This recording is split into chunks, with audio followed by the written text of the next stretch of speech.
Next up on the Cosmic News Network, First Contact with Joshua Pert.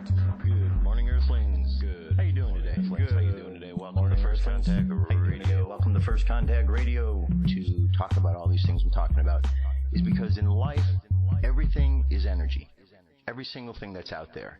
Yo, it's First Contact with Joshua Poet. He's the man on the mic, just in case you didn't know it. Covering news from all around the globe, from the weather and space to UFOs. We'll talk politics and make you open your eyes. Conspiracy theories and government lies. We'll dig it all up and try to find the proof. Cause it's time to demand the truth. It's time. First Contact Radio. We have time to demand the truth. It's time. First Contact Radio. We have arrived.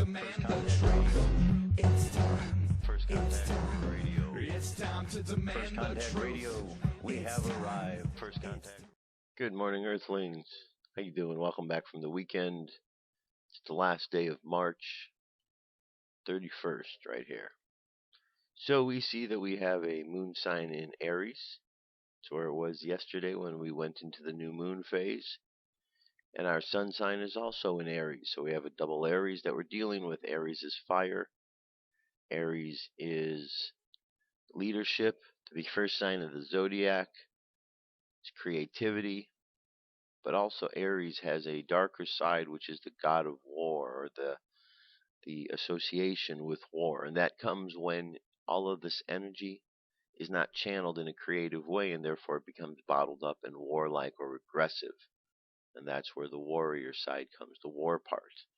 So what we have to do is find a way to channel this energy, to be able to use it to move forward, to lead, to create, to pioneer. And as we're doing that, we'll find that our energy is really used in a way that allows us to be more creative and to avoid all of the pitfalls of the anger. Now, yesterday we had a new moon. New moons, new beginnings, new opportunities. So set forth your intentions with this new moon, if you already haven't, on what it is you'd like to bring forth, what you intend. Use those as your affirmations. This moon, or this week, are starting off today. It says getting to the Virgo galaxy cluster time as Virgo climbs up into southeast through the evening, north of Gamma Virginis. Explore the area around the giant galaxy M49 with your telescope using Sue French's Deep Sky Wonders article. So we don't have an image here yet, but tomorrow we will when we start off the first of the month. The current moon phase is 1% full. It's the waxing moon, which means we're going from a new moon to a full moon. So waxing up, just 1% of the way there. The Mayan Oracle, we are still on the wave spell of the seed. We're at the 9th position, which is the intention. It's called the solar tone of intention, setting forth our intentions of what it is we wish to have grow from the seed that we plant. Phrase is, I pulse in order to influence, realizing wisdom.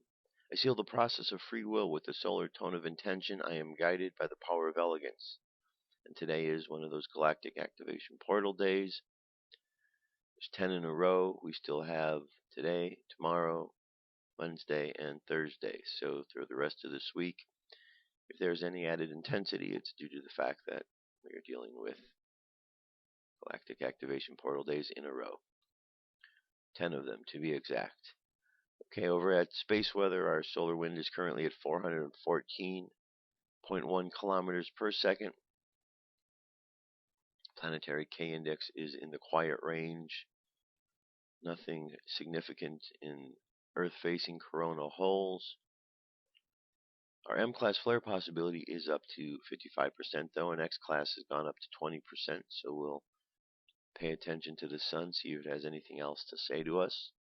These regards, and our geomagnetic storm activity is pretty low. Over to our numerology. Today we're at a 5-tone day. 5, here's how we arrived at this number. We've got the 3 for the month, 31st, 3 plus 1 is 4, and 20147. So altogether, we've got the 7, we've got the 4, we got the 3, altogether it's a 14. Okay? And 1 plus 4 is 5, so there's our 5 for today. 5, as you know now, is the number of the Hierophant. It's a number of, on one hand, of uncertainty. It's the Sephira of Mars, of that energy that we're dealing with, Aryan energy. So what we want to do is we want to channel it. Hierophant teaches us channel it through the higher spiritual channels that we have within ourselves. The Hierophant is the one who hooks together the spiritual world and the physical world, teaching us that in the physical world we experience only a portion of the true energy that's available to us, and when we allow ourselves to connect with that spiritual world, and we remember that it is the existence before the physical, it makes all the difference in the world to us and the way we're moving through life. Again, here, 5s are energetic, adventurous, daring, freedom-loving, tend to be versatile, flexible, adaptable, curious, social, sensual, quick-thinking, witty, courageous, and worldly. But on the flip side, they can be unstable, chaotic, self-indulgent, irresponsible, or careless. They should beware the consequence of drug abuse and unhealthy sexual tendencies. Again, I just showed you the tarot card of the Hierophant, which also represents the astrological sign of Taurus. All right, that gets us started for today. I'm going to jump away just for about a minute, and I'll be right back, so stay tuned. UFO news. Actually, you know what? Let's just jump over to UFO news right now. Then I'll jump away after that.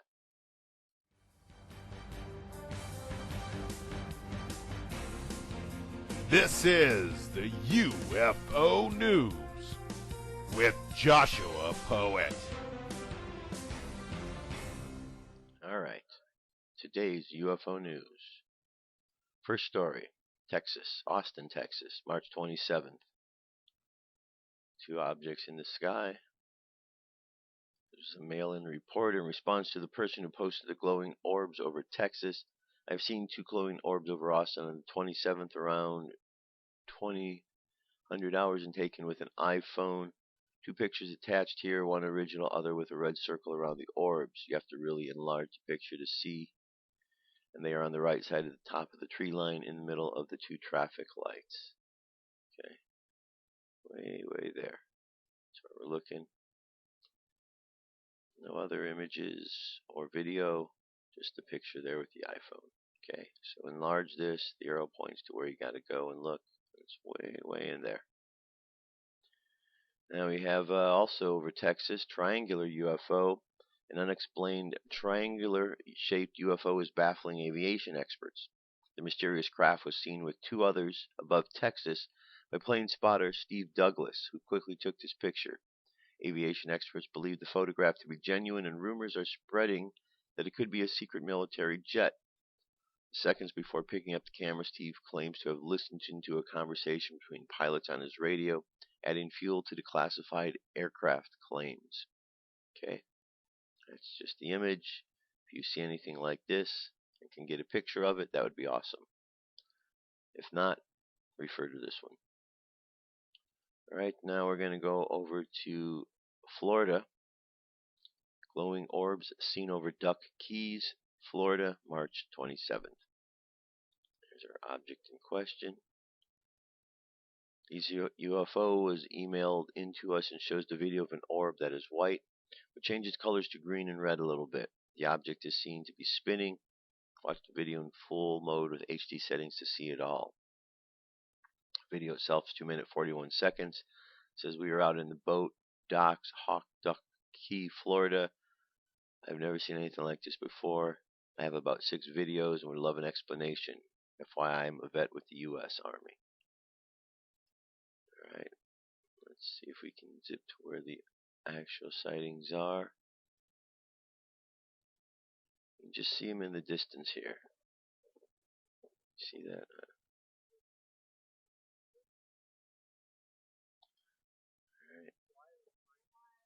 And that's the most we're going to see of it, I'm guessing.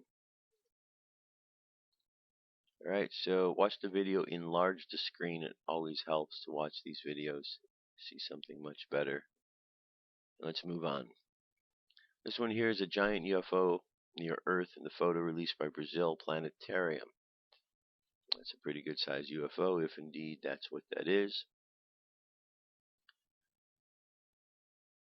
Your mind tells you this is impossible, but it is possible. Such UFOs has been recorded before on radar and yes, on similar scales. Okay, this image was released by the Brasilia Planetarium recently, and it seems to show a massive disc-shaped object stationed above the Earth. The disk is estimated to be around 3,000 to 5,000 miles in diameter. If you look at the bottom of the left of the image, you can see a cloud formation passing over the top of the anomaly. This indicates that the object is not a projection onto the Earth. I have no idea what the object is. I can only speculate at this point. I have contacted the Planetarium for further clarification regarding this slide and post, and will update once I get an answer. 1 minute 52-second video, and this one is very fascinating because if this is real, we've got some big ship out there watching what's going on, but we know that, don't we? Okay, as I can see, zooming out, you can see the object, and it's, well, it's large.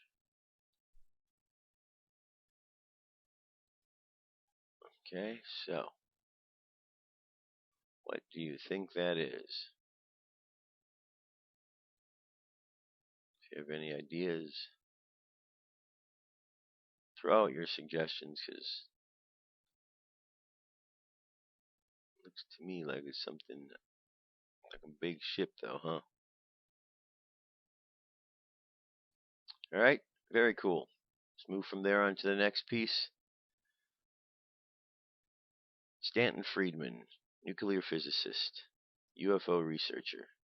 The original investigator of the famed Roswell UFO incident says he hopes an upcoming appearance in Las Vegas might produce a piece of smoking gun, evidence, or new eyewitnesses.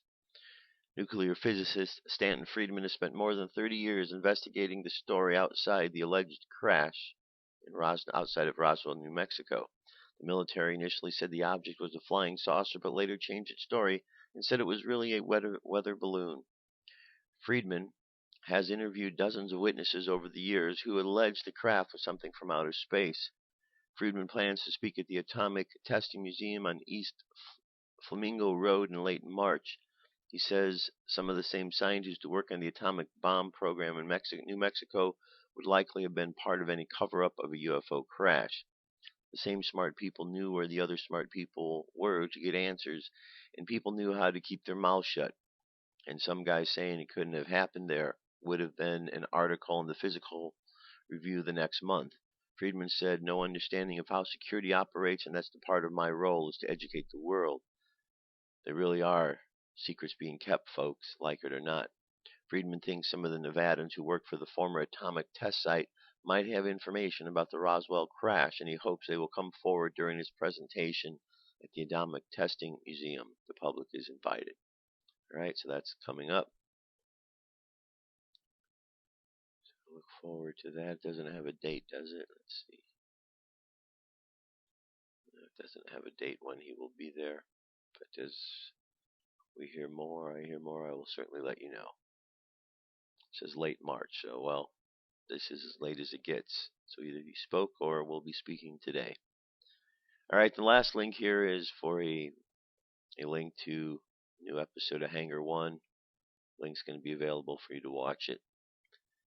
Just a little info. It says UFO hotspots around the USA. In the United States, there are certain areas that seem to attract more UFO sightings than others. Missouri has been experiencing unusually high UFO activity in the last 3 years. One famous incident in the Hudson Valley in New York lasted for several months. In addition, every nuclear missile base in the U.S. has experienced UFO visits. What is the common thread that makes these locations a magnet for potential activity? Hangar 1 files reveal the answers and reveal whether you might be living in the middle of one of these hotspots right now. Alright, that is UFO news for today. I'll be right back in about 30 to 60 seconds, so stay tuned. Come into our circle, Great Spirit. Fill our souls with peace.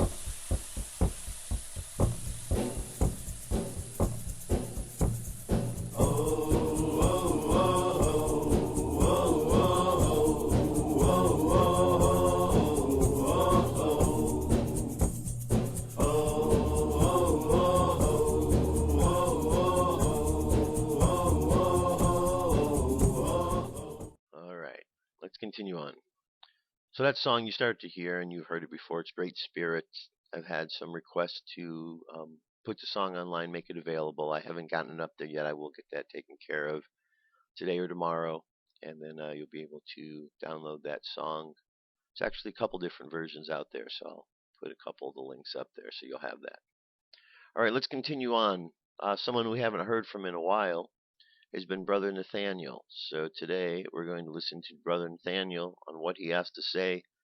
This piece is called Nationalist Solution to Money. Let's see what Brother Nathaniel has to say.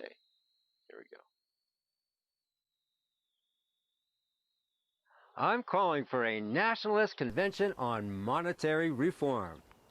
The world money system is coming unglued and will be replaced by something worse or something better. What system do we need to create our own money and make us prosperous again? Let's look at history for countries with spectacular success. Keep in mind, if the Jews hate a country, you know it's doing something right. Now, who do Jews vilify most? Hitler's Germany. So let's start there. From 1934 to 39, under Gottfried Feder's monetary program, Germany pulled off an economic miracle. Feder convinced Hitler to bypass international Jewish finance and have public works funded by state-created money. This gave Germany a huge economic advantage because they didn't need to get capital from the Jews and pay them interest. The Jews decided Germany was a threat to their financial racket and had to be stopped. The rest is history. The Japanese did the same in the early 1930s. They broke the shackles of interest via the money-creating power of the government. They increased manufacturing by 140% and their GDP by 250% in the middle of the Great Depression. You couldn't get a clearer contrast between the right system and the miserable system the Jews impose on us. Japan had to be taken out. So Roosevelt, surrounded by Jewish advisors, provoked Pearl Harbor and sacrificed thousands of Americans so Jewish bankers could destroy the evidence of Japan's financial success. After the war, the Japanese pretended to follow the Western model, but secretly, as Ellen Brown points out in her The Public Bank Solution, they instituted state-guided money creation. Today, you'll hear financial experts claiming that Japan is in big trouble because they have the highest debt-to-GDP ratio in the world and are stagnating. Don't believe it. It's just a cover. Japan wants to look unsuccessful to come in under the radar. Japan is increasing its exports. It's one of the most prosperous countries in the world. Why? Because they're nationalists, that's why. Yes, they have debt, but it's to themselves, not to the Jews. Their economy is sound, and ours is not. So how do we get debt-free money here? And the Fed. We get rid of the debt the Jews of the Federal Reserve gouge us with and go back to having our own government issue our own national money, debt-free, as the Constitution says. We can become a strong and free nation once again.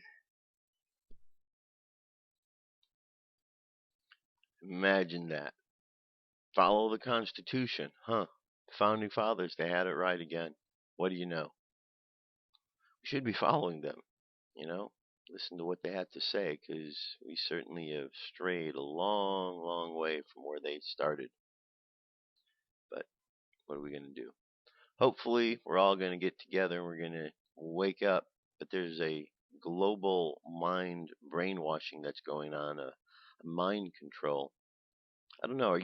You have to be aware of it, I'm sure. And by now, you've seen it so much and you've heard so many stories to the contrary, it should be pretty easy for you to be able to put on a channel like Fox or CNN or MSNBC and just see right through them, see their lies. So that's a good thing. And so the more that you practice and the more others practice, the better off we'll be on knowing what's going on, what's real and what's not. Certainly we do know that if it's talked about in the mainstream news, there's some mistruths in there. It's unfortunate that we are at this position. Remember back in the days when you heard the stories of Watergate, and you think about the reporters who worked on the mainstream networks and how they were brave and they stood up? Where are those brave reporters today? They don't seem to be standing up. I don't want to use the word all reporters are bad, because I know that's not the case. There's just a number of them who are more willing to tell the stories, and the other ones are a little bit afraid to tell the stories. So when I say the stories, the ones who are willing to tell it is the stories that they are being given, the cover stories. Whereas those who want to tell, a lot of people are gagged. They're not allowed to speak about the things they want. And all you have to do is just do a search. Do a Google search, and you'll find that there's plenty of stories about reporters who have left any of the mainstream networks, and they talk about how they were suppressed, how they were censored, and it goes on and on. On and on and on. So what we can do about all this is we can turn our attention to something positive. It's not a matter of turning our back on the bad things in the world. It's understanding that we have the ability with our minds to create positive things. And so when there are bad things in the world going on, we have a couple different ways we can respond. We can either look at the bad things and say, oh no, these bad things are happening, the sky's going to fall, everybody run, and feel helpless and feel like we're a victim. Or we can feel empowered by the situation because we realize we're not a victim. We realize that we don't have to allow ourselves to be lied to, and that we can move through life in a more truthful manner. And there are many more who are standing up every day who are wanting to live life in a truthful manner, and that's good. It's part of the changing of the guard that's going on. The planets, the stars, they support this revolutionary change that is taking place. And the leaders around the world, they can't stop this.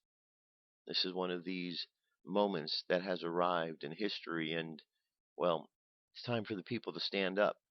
And we do see more and more. So the planets and the stars, they are assisting with what's going on. And what I want to bring up and show you is some upcoming planetary alignments to be aware of.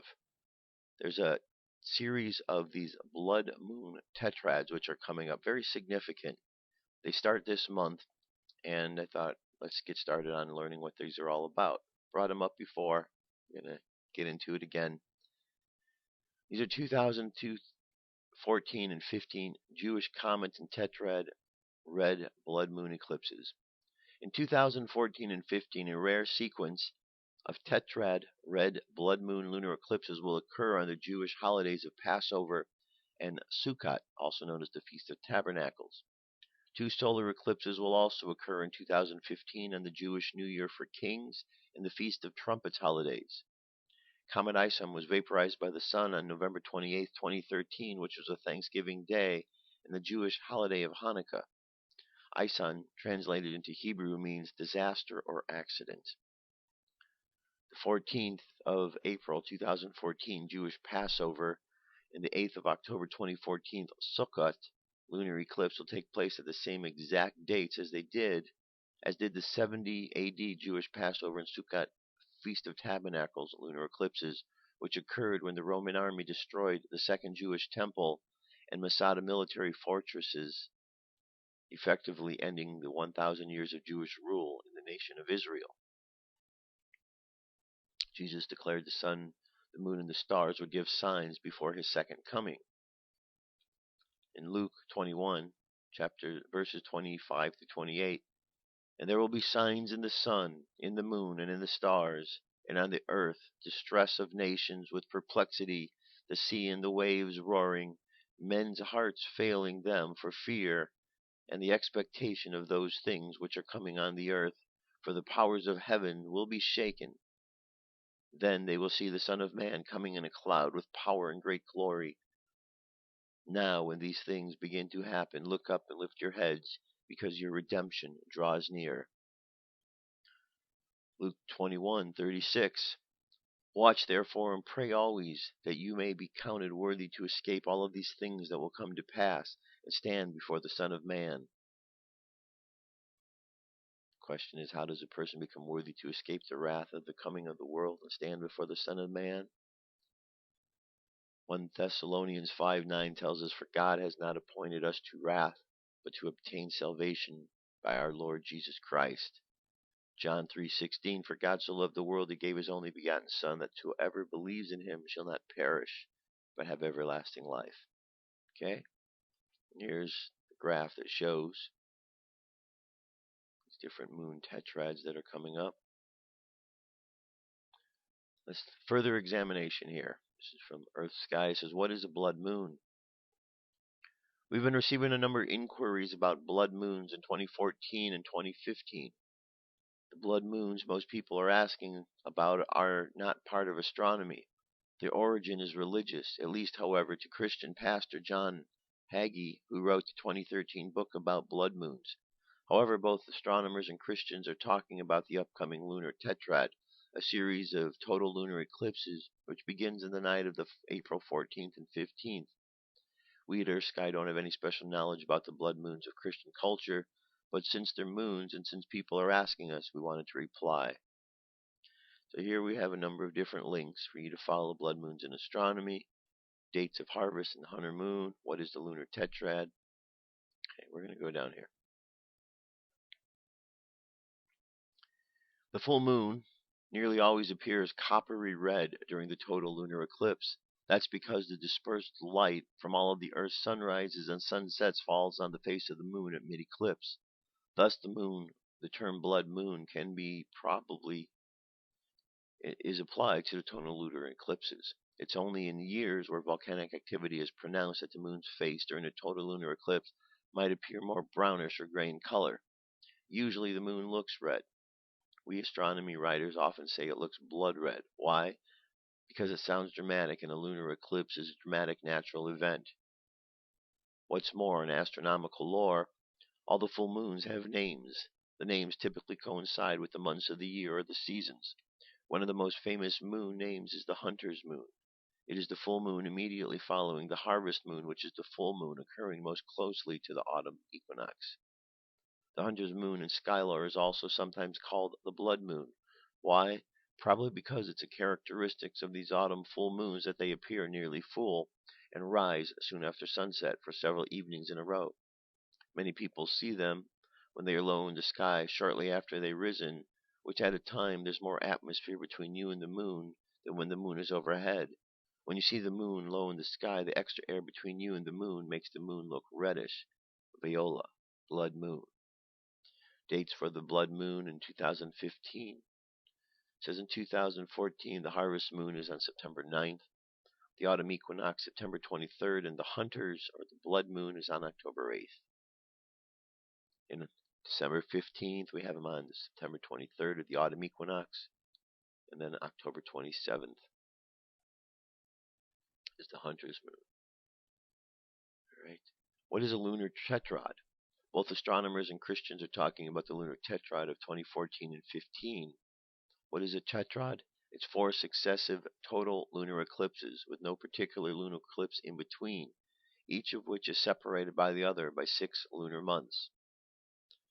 Blood moons in biblical prophecy. It says we're not experts on prophecy of any kind, but we tell you what we know about the new definition for blood moon that has caused so many questions recently. From what we've been able to gather, 2 Christian pastors, Mark Blitz and John Hagee, used the term blood moon to apply to the full moons of the upcoming tetrad, 4 successive total lunar eclipses with no particular lunar eclipses in between, each of which is separated by the other 6 lunar months, 6 full moons. That's both in 2014 and 15. John Hagee appears to have popularized the term in his 2013 book, 4 Blood Moons, Something is About to Change. Mark Blitz and John Hagee speak of the lunar tetrad as representing a fulfillment of biblical prophecy.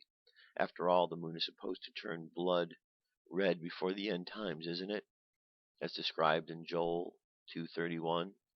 The sun will be turned to darkness and the moon to blood before the great and dreadful day of the Lord comes. The description, by the way, describes both a total solar lunar eclipse, a total solar eclipse, and a total lunar eclipse. Sun turned to darkness equals moon directly between the Earth and sun in total solar eclipse. Moon turned to blood equals to Earth directly between the sun and the moon. Earth's shadow falling on the moon in a total lunar eclipse. And then I guess we have these dates here for the upcoming Tetrad. We have the first one here, October 14th and 15th. Then we have October 8th. And then the following year, April 4th and September 28th. There are a total of 8 Tetrads in the 21st century, 2001 through 2100. The proponents of the biblical prophecy regarding the upcoming Tetrad are especially significant because it coincides with 2 important Jewish holidays, Passover and Tabernacles. The April 2014 and April 2015 total lunar eclipses align with the Feast of Passover. The October 2014 and September 2015 total lunar eclipses align with the Feast of Tabernacles. The Jewish calendar is a lunar calendar, and in a year it is inevitable that a full moon should fall on or near the Feast of Passover and Tabernacles. Nisan and Tishri are the first and the 7th month of the Jewish calendar, respectively. It is somewhat ironic that 3 of these 4 lunar eclipses are not visible or even in part from Israel. The only eclipse that can be seen at all from Israel is the tail end of the September 28th eclipse in 2015, which may be observable for a short time before the sunrise. How common is a tetrad of total lunar eclipses? Well, depending upon the century in which you live, a lunar tetrad, 4 total lunar eclipses spaced at a 6-month lunar apart from one another, may happen fairly frequently or not at all. For instance, in our 21st century, there are a total of 8 tetrads, but in the 17th, 18th, and 19th, there were none at all. If we include all the centuries from the 1st century through the 21st, inclusive, there are a total of 62 tetrads. The last one occurred in 2003 and 2004, and the next one after 2014-15 will happen again in 2032 and 33. However, if we want to know which tetrad specifically fell on Jewish feasts of Passover and Tabernacles, there appear to be a total of 8 in the last 21 centuries. Here we have those 8 dates: 162 to 163, 795 through 796, 842 through 843, 860 through 861, 1493 to 1494, 1949 through 1950, 1967 through 68, and 2014 and 2015. Why is the term blood moon being used to mean a full moon of a lunar tetrad? We really can't tell you why more and more people are using the term blood moon to describe 4 full moons in its lunar tetrad. We don't know why exactly. Here's the definition of a lunar tetrad. Again, 4 successive total lunar eclipses with no particular lunar eclipses in between each one, which are separated by 6 other lunar months. There's no obvious reason why blood moon should be associated with this term. To the best of our knowledge, however, the use of the term blood moon to describe a lunar tetrad is of origin recently. It might have originated with the John Hagee 2013 book. We're still not sure whether or not blood moon pertains to a full moon of any tetrad, or specifically to a tetrad that coincides with the Feast of Passover or Tabernacles. Either way, I suspect the nova definition of blood moon will gain traction as we approach the tetrad, the 4 total lunar eclipses of 2014 and 2015. Bottom line, the term blood moon in astronomy is sometimes used as another person's name for the hunter moon. The term blood moon in biblical prophecy appears to be popularized by 2 Christian pastors, Mark Blitz and John Hagee. They used the term blood moon to apply to the full moons of the upcoming tetrad, 4 successive total lunar eclipses with no particular lunar eclipse in between, each of which is separated from the other by 6 lunar months. Astronomers will not be using the term blood moon to describe these 4 upcoming lunar eclipses. Okay, so there's some good distinctions. So as this time period comes up, now you understand what the difference is, that the term blood moon is specifically applies to the hunter's moon, whereas the term blood moons in relation to this tetrad seem to be coming from these 2 authors of this book. We'll find out more, and as we do over the next couple of weeks, we'll go ahead and we'll discuss it. If you know anything about any of this, please send me an email or go to the Facebook page and make a posting there, one of the different ways, and we'll keep learning together. Okay? Now, here's a piece about dolphins. We know dolphins are smart. Well, this one is about a dolphin that spoke. Computer software has decoded the first recorded word ever spoken by a dolphin. Dolphin expert Denise Herzing made the find while in the Caribbean late last year. The dolphin pod she had been tracking for 25 years were playing around her boat when suddenly she heard one of them say, "Trigesum," a type of seaweed. Rather whistle it. During her time at the pod, Dr. Herzig invented a whistling sound for sargassum, which is distinctly different from the whistling sound dolphins make themselves. Dr. Herzig and her team had hoped that the pod would learn and adopt the new language. They were not disappointed. The find was confirmed by the citation, hearing, and telemetry chat, a prototype translator that interprets dolphin whistles. I was like, whoa, we have a match. I was stunned, Dr. Herzing told New Scientist. It is not known whether the dolphin said the word because it saw the seaweed and was trying to communicate with another dolphin. So far, the sargassum whistle has been heard just once. All right, pretty cool. We do know that dolphins are intelligent. We've heard that oftentimes, and so it's no surprise, really, that dolphins are out there making noises, making sounds, maybe even speaking words. Should it really be that much of a surprise to us to have any animals speak to us? I know it would be a shock, but we've grown up with television programming that has talking animals in it all the time. So if one day we start talking to the animals, it seems like it'll be pretty natural. At least it should be. I'm sure many will accept it as such and many will be freaked out, but it's not like we haven't thought about talking animals before, right? All right, moving on. This piece here from In5D. Hypnotized client reveals upcoming Ascension event. Well, under QHHT hypnosis, a subject talks about impending ascension and what we can expect. Admittedly, the subject stated that there will be pain before the event, but it seemed that the pain is associated with the thought of leaving loved ones behind, which, according to the subject, will occur. Despite the pain that the subject speaks of, there are many inspiring messages throughout reading this. Enjoy. Client is coming off the clouds, noticing. There are rings of purple, and shades of purple are becoming darker as they go to the outside, and there's a bluish frequency. It's like a chain of blue pearls actually strung through that. It's almost like a kaleidoscope where it shifts, pearls surface in the rings. It's changing colors to more blue and more crystal purple now inside. It's like a spectrum of colors between purple and dark blue, with concentric rings going out with a string of blue pearls. I can see other colors, sort of orangey with yellow line, purple around something, the rest orange, and feels vast. It feels just like a vibration, really, going to purple, dark purple, blue balls of energy that are leaving and then coming, more coming and leaving. It says, how does this compare?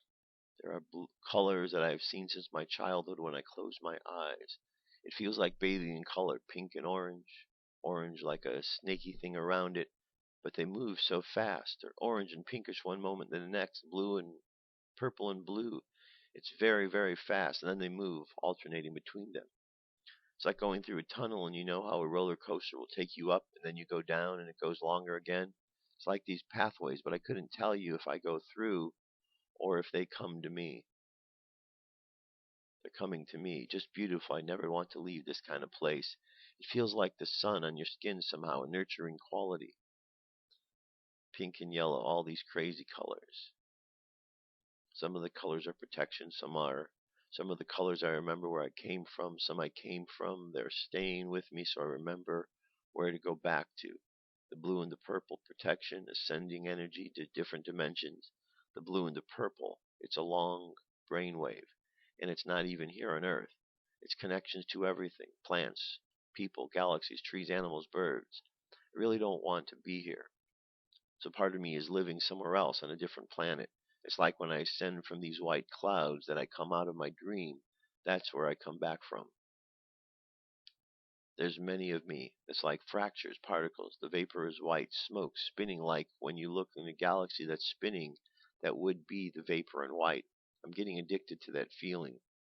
That's where I gain my strength, the rejuvenation, healing. I see more colors than more people do. I really don't have the vocabulary for what I'm seeing in terms of colors. The blue and the purple, it's long brain waves, slow heart rhythm down. That's what we're going to have to practice. Slowing everything down as time speeds up. So slowing down to be able to make a transition. As time speeds up, we need to be able to go slower. Brain waves need to be slower. Heart rhythms need to be slower.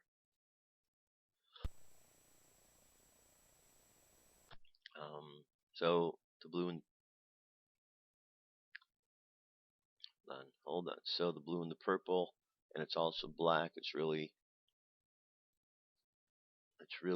dark blue with a tinge of black. That's important to the brain waves. To the darkness we have to go through. It's like the ocean that we're afraid of, but the more we can go there, the easier. Yes, that's why we have to slow everything down. Too many colors is too much stimulation. Some people will not be able to take the stimulation of the brighter colors.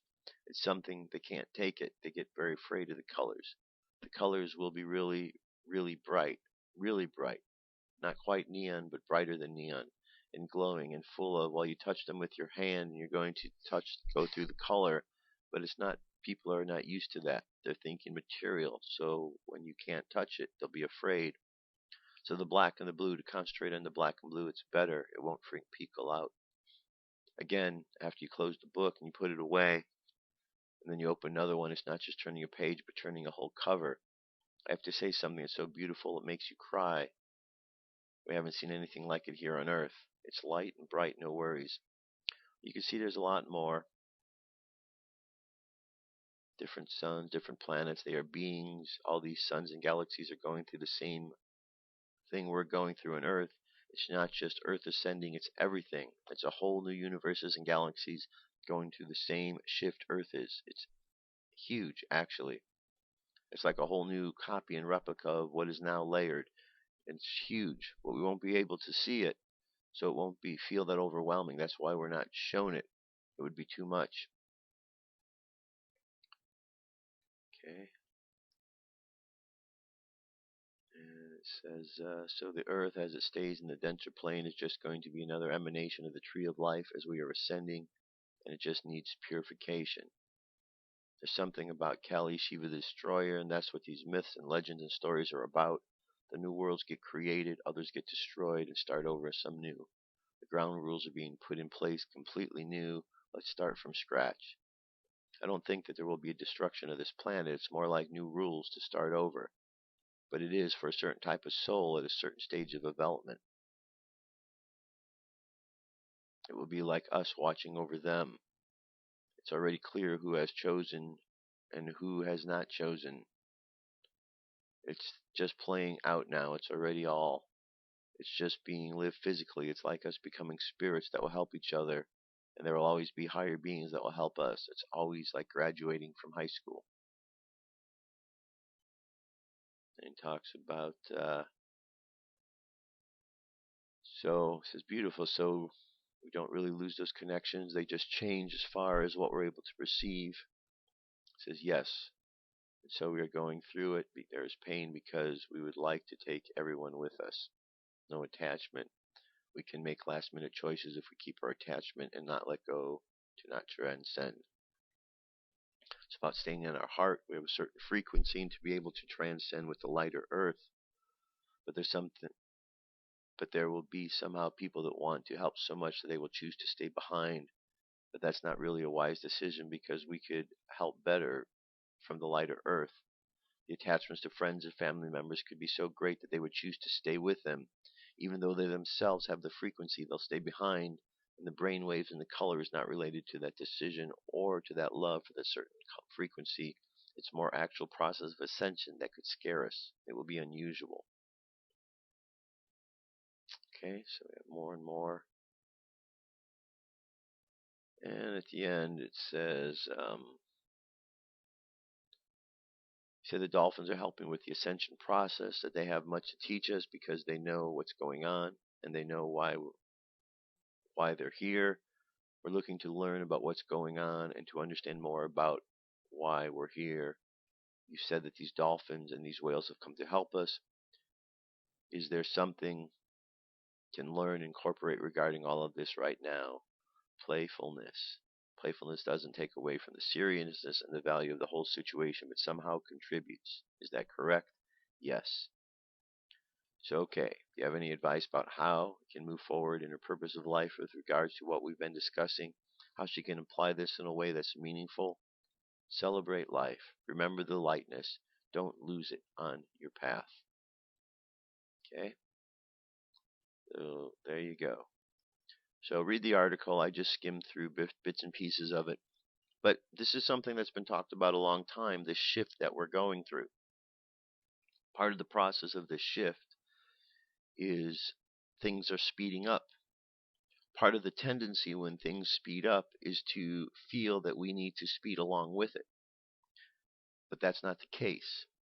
If we speed along with it, it'll be too overwhelming. So what we have to learn to do, like surfing a wave, is we need to learn to slow down within the process, find balance within that surfboard that we're on, and just surf these waves. Okay?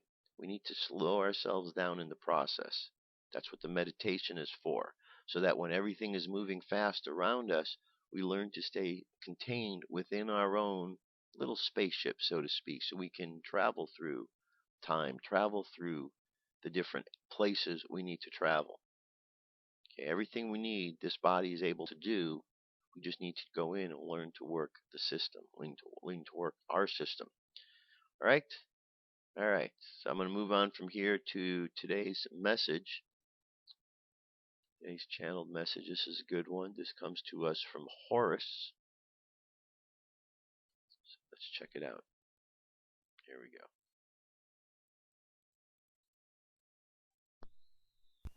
Horus, Binance date.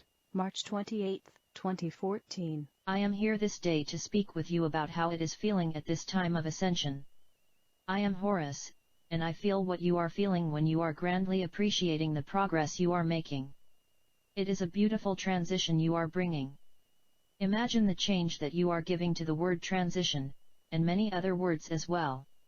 It is a matter of being able to take the meaning to a broader, higher acceptance and to leave the old meaning behind.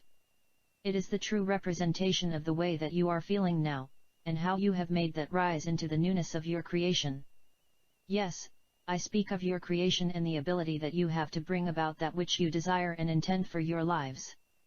It is a wide spectrum that you are creating, and in that you are exercising your abilities as beautiful beings. You are creating that which you desire, and the more you see the results of that, the more you realize your abilities.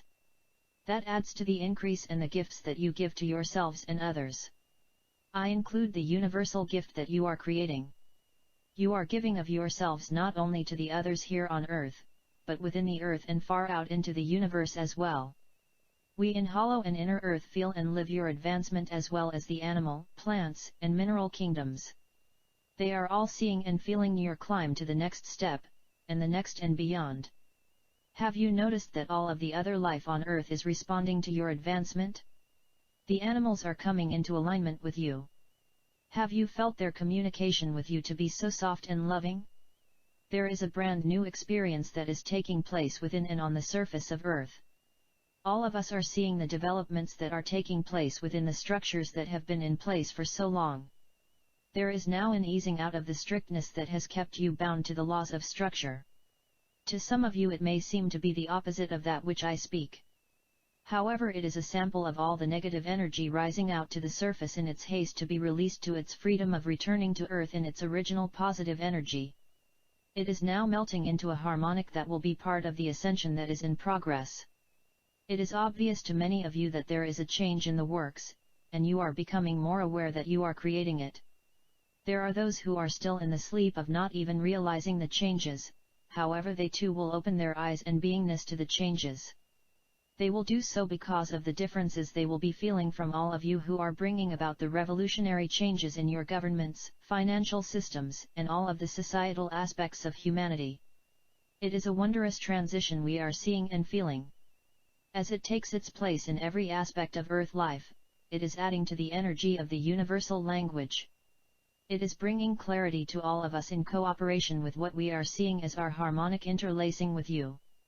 This will bring about the destined results of climbing through the muck and mire, into the easy flowing of the silken energy of complete and utter love that brings a smile to the universe and a song to the lips of every living being. It shines forth the language of love in a way that is inseparable and whole in its potential as well as its nowness. I, along with all of us in Hollow and Inner Earth, send our infinite love to all of you with our congratulations on the progress you are making. As you see and live the truth of loving each step of the way, you bring that truth to the light of so many. It is a wondrous step that you take with every breath, every note of softness, and every beam of light that you project. I sit in comfort and harmony with you all now and watch as you take another step in the light of the Creator, as you sit in harmony together. Love is all there is, and you are living proof of that. Thank you, dear Horus. All right, very nice message. So, let's close our eyes, take a deep breath, and exhale. Take another deep breath, and exhale again. One more deep breath,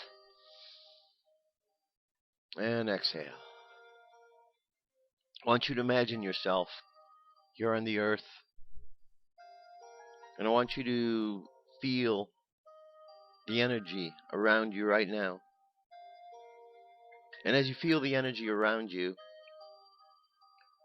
I want you to feel the subtle change that is taking place in the energy, the separation. I want you to feel that there is this carbon copy of the earth, and the two earths are pulling themselves apart. And the one earth, the lighter earth, is filled with beings who are lighter, who are bringing peace and love, and all those who want those good ideals in life. And all of those who are caught up in war and violence continue to stay with the one version of the world. And as the two worlds split, the division becomes even greater. For as the one world contains more people who are peacemakers, the other world has more people that are warriors, war makers. And as this separates, these two worlds go on, and the war makers continue to make war, while those who have chosen to ascend to the next phase move on peacefully. And in this process of change,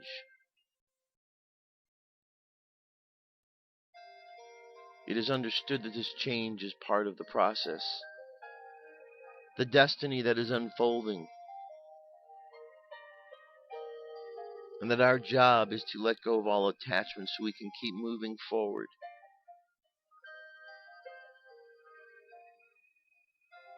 So as we go through life today, our objective is simply to send out positivity to all of those here on the planet Earth, because this change goes about is going to be experienced in different ways depending on the person and their consciousness. So we need to send out love and light to those who are caught in the place of fear, to help them move through these changes fearlessly. We need to send out positivity to help all of those who are stuck in the old ways and afraid to let go, so they have the strength to let go, the strength to let God. And we just imagine sending positive energy, love and light all around the planet. And imagine this love and light being absorbed into the planet. And the planet smiles back at us. And their space brothers and sisters smile back at us. And the whole universe is smiling because we are sending love and light, which is what we are here to do. So as you go into the world today, just keep sending love and light. Let us contemplate the words of this affirmation. All the good of God is always mine to receive. Joyfully I discover, uncover, and reveal my true spiritual gifts.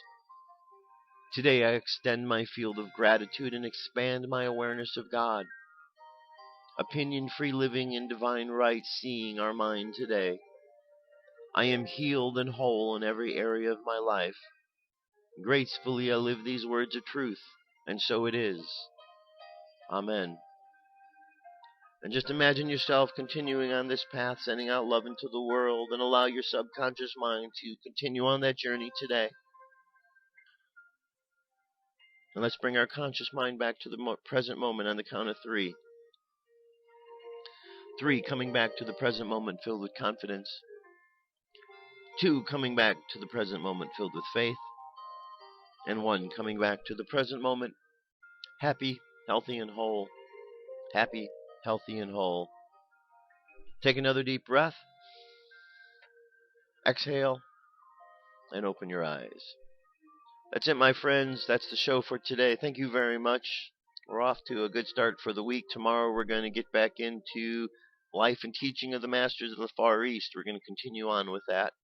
Book 2 tomorrow. So if you haven't gotten through Book 1, go to the link from last Tuesday. Follow the link, read it. You'll enjoy the book. You really will. There's 5 of them. We're going to check them all out, one at a time. That's it for today, my friends. Go out and have an awesome day. I'll talk to you tomorrow. Peace. I'm out of here.